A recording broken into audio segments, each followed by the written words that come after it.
লুকমান আলাইহিস সালামকে আল্লাহ রাব্বুল আলামিন অফার করেছেন, লুকমান আপনাকে আমি নবুয়তি দেব, না হয় এলেম দান করব, আপনার ইচ্ছা কোনটা নেবেন? লুকমান আলাইহিস সালাম বলেন, আল্লাহ রাব্বুল আলামিন আমার নবুয়তির দরকার নাই, আমাকে আপনি এলেম দেন, কারণ নবুয়তির দায়িত্ব বিশাল। আমি লুকমান হয়তো বা নবুয়তির দায়িত্ব পরিপূর্ণভাবে পালন করতে পারবো না। আমি চাই আমাকে যদি আপনি এলেম দান করেন, আমার এলেম দ্বারা, জ্ঞান দ্বারা মানুষের উপকার করার চেষ্টা করব। সুবহানাল্লাহ। ওয়ালাকাদ আতাইনা লুকমানাল হিকমাতা আনিশকুর লিল্লাহ। আল্লাহু আকবার বলুন না। আল্লাহ রাব্বুল আলামিন লুকমান হাকিম, যাকে প্রজ্ঞা দিয়েছেন, আল্লাহ পাক বলেন আমি লুকমানকে প্রজ্ঞা দিয়েছি, জ্ঞান দিয়েছি। লুকমান, তোমাকে জ্ঞান দেওয়ার কারণে আমি আল্লাহর শুকরিয়া আদায় করো। লুকমান আলাইহিস সালাম সূরা লুকমানের মধ্যে উনার সন্তানকে প্রায় ৭০টার মতো তাফসীর কারকগণ বের করেছেন, উপদেশ নসিহা করেছেন। সর্বপ্রথম নসিহত হচ্ছে, ইয়া বুনাইয়া লা তুশরিকু বিল্লাহ। আল্লাহু আকবার। এ আমার বৎস, এ আমার সন্তান, তুমি আল্লাহর সাথে শরীক করিও না। ইন্নাশ শিরকা লা যুলমুন আযীম, নিশ্চয়ই শিরক করা হচ্ছে সবচাইতে বড় অন্যায়। এইভাবে ধারাবাহিকভাবে পিতা মাতার অনুগত হওয়া, প্রতিবেশীর সাথে সৎ আচরণ করা, বন্ধু বান্ধবদের সাথে মলিন ভাষায় কথা বলা, মানুষের সাথে সৎ ব্যবহার করা, হালাল খাওয়া, হারাম থেকে নিজেকে বিরত রাখা, আল্লাহর ইবাদত গুজার হওয়া, এইরকম প্রায় ৭৩টার মতো উপদেশ লুকমান আলাইহিস সালাম দিয়েছেন। ওনার ওই রাখাল বন্ধু বলে, বন্ধু আপনাকে আল্লাহ রাব্বুল আলামিন এত বড় মর্যাদা কেন দিয়েছেন, আমাকে কি বলবেন? লুকমান আলাইহিস সালাম বলেন, আমি একমাত্র আল্লাহ পাকের কাছে এইরকম মর্যাদার আসনে সমীচীন হয়েছি। আমার মধ্যে কয়েকটা গুণ ছিল, এর মধ্যে একটা গুণ হচ্ছে আমি সর্বদা সত্য কথা বলতাম। কি কথা? আমরা সত্য কথা বলি? জোরে বলেন, বলি? আল্লাহর মকবুল বান্দা যদি আপনি হইতে চান, প্রথম শর্ত, কন্ডিশন, আপনাকে কি করতে হবে? সত্য কথা। আমার নবীজির দরবারে আসলেন একজন ব্যক্তি, যে কিনা জেনা করে, যে কিনা রাত্রিবেলা চুরি করে। তার মনের মধ্যে উদয় হয়েছে, আমার জেনা করা আর চুরি করার যে গুনাহ জমেছে, আমি তো জাহান্নামে জ্বলে পড়ে সারকার হয়ে যাব। নবীজির দরবারে আসলেন, ইয়া রাসূলুল্লাহ, ইয়া হাবিবাল্লাহ, নবী আমাকে আপনি নসিহত প্রদান করুন, আমাকে আপনি উপদেশ দিন, কি করে আমি এই জেনা করা এবং চুরি করা থেকে নিজে বেঁচে থাকতে পারি। সুবহানাল্লাহ। আমরা তো যদি আমাদের মধ্যে এই খারাপ অভ্যাসগুলো থাকে, আমরা কি যাব কারো কাছে বলবো? বলবো না। আরও মানুষের একটা কথায় কথা বলে, সুরের মার বড় গলা। আমার নবী ডাক দিয়ে বলে, তুমি যদি এই দুইটা কর্ম থেকে নিজেকে বিরত রাখতে চাও, তাহলে আজকে থেকে তুমি নিয়ত করো কখনো মিথ্যা কথা বলবা না। ওই লোকটা আশ্চর্য হয়ে যায়, আমি আসছি চুরি যেন না করি, জেনা কেন না করি, ওইটা থেকে বেঁচে থাকার জন্য, নসিহত পাওয়ার জন্য আমাকে বলতেছে আমি যেন মিথ্যা কথা না বলি। রোগ একটা, ঔষধ প্রেসক্রিপশন আরেকটা করলো। ওনার কাছে বিষয়টা একটা ভালো লাগলো না। বললাম কি আর পাইলাম কি? যাক, নবীজি যেহেতু বলেছে, দিকে একটু আমলটা করি।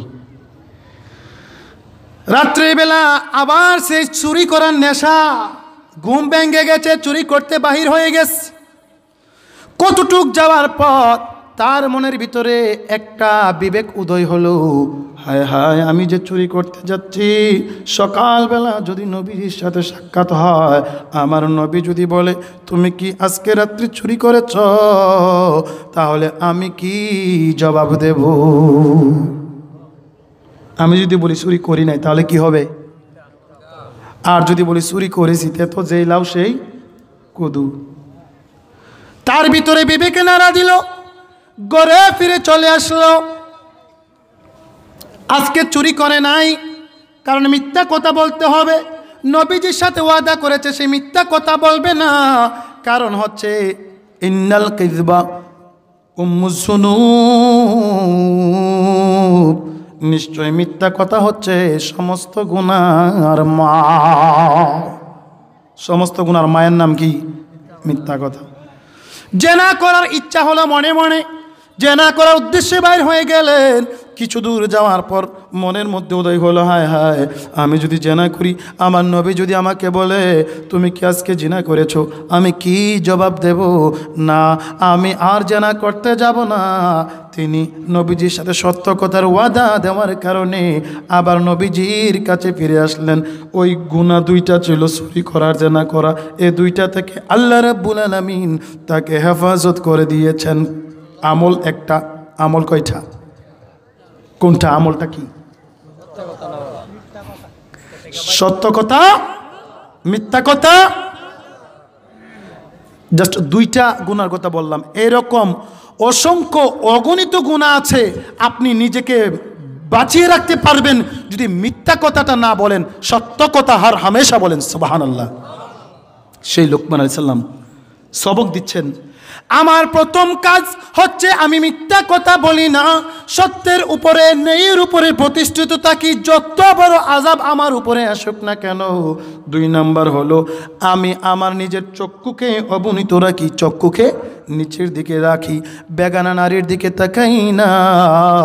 আমি আমার জিহ্বাকে সংযত রাখি, আমার জিহ্বা দ্বারা মানুষকে কষ্ট দেই না, গালাগালি করি না, ফাহিশা কথা বলি না, অশ্লীল কথা বলি না, গালমন্দ করি না। সুবহানাল্লাহ। এই কারণে আল্লাহ পাক আমাকে কি দিয়েছেন? মর্যাদা দিয়েছেন। কেমন মর্যাদা? যার নামে সূরা লুকমান নাজিল হয়ে গেছে। সুবহানাল্লাহ।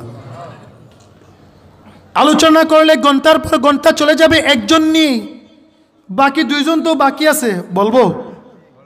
পিছনের তারা কি শুনতে চায় না? বলবো? 2 নাম্বার হযরতে বিলাল, আউয়ালুল মুয়াজ্জিনুল ইসলাম, ইসলামের প্রথম মুয়াজ্জিন হযরতে বিলাল রাদিয়াল্লাহু তাআলা আনহু, আমার নবীজির সাহাবী, যার চেহারা এমন কালো ছিল, চামড়া এত কালো ছিল, টুটগুলা মোটা মোটা ছিল, তার শরীর দেখতে এবড়ো তেবড়ো ছিল, কিন্তু হৃদয় ভরা নবীজির প্রেম ছিল, আল্লাহ রাব্বুল আলামিনের ভালোবাসা ছিল। সুবহানাল্লাহ। কেমন ভালোবাসা ছিল? হযরতে বিলাল ইসলামের প্রথম যুগে যিনি ইসলাম গ্রহণ করেছেন, ওই ইসলাম গ্রহণ করার পর তার যে মনিব ছিল উমাইয়া, তিনি ছিলেন একজন কৃতদাস, উমাইয়ার দাস। উমাইয়া জানতে পারলেন হযরত বিলাল রাদিয়াল্লাহু তাআলা ইসলাম গ্রহণ করেছে, তার প্রতি এমন অন্যায়, এমন অবিচার, নির্যাতন চালু করে দিলেন। বিলালকে বললেন, বিলাল, তুমি আমার কৃতদাস হয়ে আমার ধর্ম ত্যাগ করে তুমি মুহাম্মদের ধর্ম পালন করেছো। নাউজুবিল্লাহ। এক মুহূর্ত সময় বিলাল রাদিয়াল্লাহু তাআলা আনহুকে শান্তি দেয় নাই। কেমন কষ্ট দিয়েছেন! চাবুক মেরে মেরে ওনার শরীরটাকে জাজরা করে দিয়েছেন, রক্ত ঝরঝর করে শরীর বেয়ে বেয়ে পড়ছে। এই রক্ত মাখা শরীরের উপরে হযরত বিলালের শরীরে ওই উমাইয়া লবণ ছিটা দিতেন। তাকে রৌদ্রের মধ্যে, প্রখর তাপের মধ্যে, মরুভূমির উত্তপ্ত বালুর মধ্যে চিত হয়ে শোয়াইয়া এত বড় বড় পাথর খণ্ডগুলো বুকের মধ্যে চাপা দিতেন, যে পাথরগুলো এত উত্তপ্ত ছিল, এত গরম ছিল। হযরত বিলাল রাদিয়াল্লাহু তাআলা নূর বুকের মধ্যে চাপা দেওয়ার পর বালুর গরম, ওইদিকে উপরে পাথরের গরমে ওনার শরীরের চামড়াটা ঝলসে যাইত, চর্বিগুলো গলে গলে নিচে পড়ত। হযরত বিলাল রাদিয়াল্লাহু তাআলা আনহু এত কষ্ট সহ্য করার পরেও উনার জবান দিয়ে ওয়াহিদ ওয়াহিদ ওয়াহিদ কথাটা আওয়াজ করে বলতেছে। উমাইয়ার রাগ আরো বেড়ে গেছে। বিলাল, তোমাকে এত কঠিন শাস্তি দিচ্ছি, তোমার জবান দিয়ে কোনো আল্লাহর নাম কেন বাহির হয়? ওয়াহিদ অর্থ কি? এক। ওয়াহিদ অর্থ একে। কুল হুয়াল্লাহু আহাদ আছে না নাই? সেই আল্লাহর সত্তা এক, সেটা সাক্ষী দিচ্ছেন হযরত বিলাল। উমাইয়া বলতেছে, তোমার এত বড় স্পর্ধা, এত শাস্তি দেওয়ার পরেও তুমি আল্লাহর নাম ভুলো না। টান মেরে জিহ্বাটা বাহির করলেন, জিহ্বাটার মধ্যে বাবলা গাছের কাঁটা ঢুকাই দিলেন, আর বললেন, এবার তুমি দেখি জিহ্বা নাড়িয়ে আল্লাহকে ডাকো। হযরতে বিলাল